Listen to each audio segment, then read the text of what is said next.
झंडे का, तिरंगे का कश्मीर में 23-24 तारीख को जो अपमान महबूबा मुफ्ती और फ़ारूक अब्दुल्ला और लोगों ने जो तिरंगे का अपमान किया, इस देश के झंडे का अपमान किया, इसको लेके मैंने यहाँ एक परिवाद दायर किया है और उसमें मैंने लिखा है कि इस देशद्रोह का मामला बनता है। ऐसे लोगों को जो हमारे मुल्क में हवाएं और फ़िज़ाओं में जहर घोल रहे हैं, ऐसे लोगों को अविलंब गिरफ्तार होना चाहिए।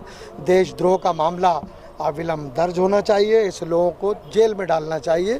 चूँकि झंडा राष्ट्रीय ध्वज के लिए, ऐसे तिरंगे के लिए लाखों सैनिकों ने, उलमा इकरामों ने, तमाम मुल्क के लोगों ने कुर्बानी दी। उस झंडे का अपमान हम हिंदुस्तान के लोग नहीं सहेंगे।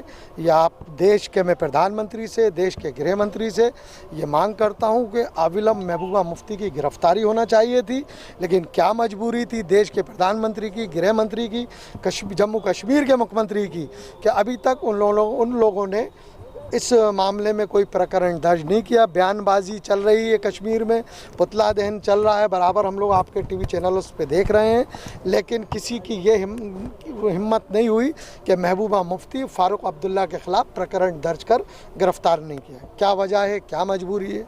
मैं आपके चैनलों के माध्यम से देश के प्रधानमंत्री जी से, देश के गृह मंत्री जी से, जम्मू कश्मीर के गवर्नर से सबसे गुजारिश करूँगा, ऐसे लोगों को अविलंब गिरफ्तार करें। जो हमारे राष्ट्रीय ध्वज के साथ अन्य कोई ध्वज लगाता है तो ये देशद्रोह का मामला बनता है, फ़ौरन इसकी गिरफ्तारी होना चाहिए। मैं वाहिद खान एडवोकेट, आज मैंने अपने पक्षकार की ओर से prevention of insult to national honour act 1971 और अमेंडमेंट एक्ट 2005 के अंतर्गत एक परिवाद पेश किया है, जिसमें महबूबा मुफ्ती पूर्व मुख्यमंत्री जम्मू कश्मीर और उनके सहयोगियों द्वारा जब ये देखा गया कि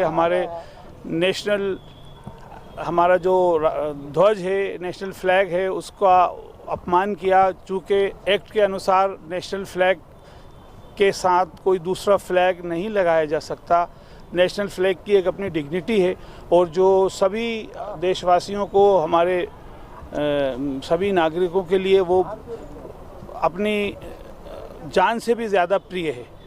उसको हमारे पक्षकार ने जब देखा और उसकी भावनाएं आहत हुई, तो फिर हमसे चर्चा की गई और हमें बताया गया। तो फिर हमने यही प्लान किया कि इसकी लीगल रेमेडी तलाश की जाए, और लीगल रेमेडी यही है कि कानून में एक्ट मौजूद है, और जो मैंने आपको बताया कि prevention of insult of the national flag का जो एक्ट है, उसके अंतर्गत हमने लगाया और उसमें प्रावधान सज़ा के भी हैं, और उनके ख़िलाफ़ आज हमने दायर कर दी है याचिका।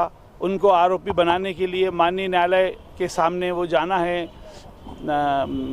S15 के कोर्ट में वो फाइल हुआ है, नीति मैडम नाम भूल रहा हूँ, तो वहाँ विचार होगा, फिर केस रजिस्टर्ड होगा, ट्रायल चलेगा, और जो उन्होंने जिन लोगों ने जो किया है उन सबको हम लोग कोशिश करेंगे कि दंडित करें। हमारा उद्देश्य ये है कि आइंदा लोगों में ये चेष्टा ना हो, नई पीढ़ी के अंदर ये भावनाएं बने कि वो हमारे राष्ट्रीय ध्वज की, हमारी राष्ट्रीय जो भी गरिमा है उसका मान सम्मान बना के रखें और उसकी अहमियत, इम्पोर्टेंस को उसको समझें।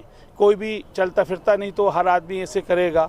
ये कोई खेल मजाक की चीज़ नहीं है। राष्ट्रीय ध्वज है, राष्ट्रीय ध्वज का सम्मान करना लोगों को मालूम भी होना चाहिए, आना भी चाहिए, लोगों को करना भी चाहिए। यदि कोई व्यक्ति ऐसा नहीं करता है तो निश्चित रूप से वो दोषी है और निश्चित रूप से उसे दंडित भी किया जाना चाहिए। उसका प्रयास मेरी ओर से और मेरे साथियों की ओर से ये किया गया है, पक्षकार की ओर से भी, कि उन लोगों को एटलीस्ट दंडित किया जाए और दंडादेश पारित किया जाए उनके खिलाफ, ताकि आइंदा भविष्य में होने वाले इस प्रकार के कृत्यों पर रोक लगाई जा सके, रोक लगे। That's all.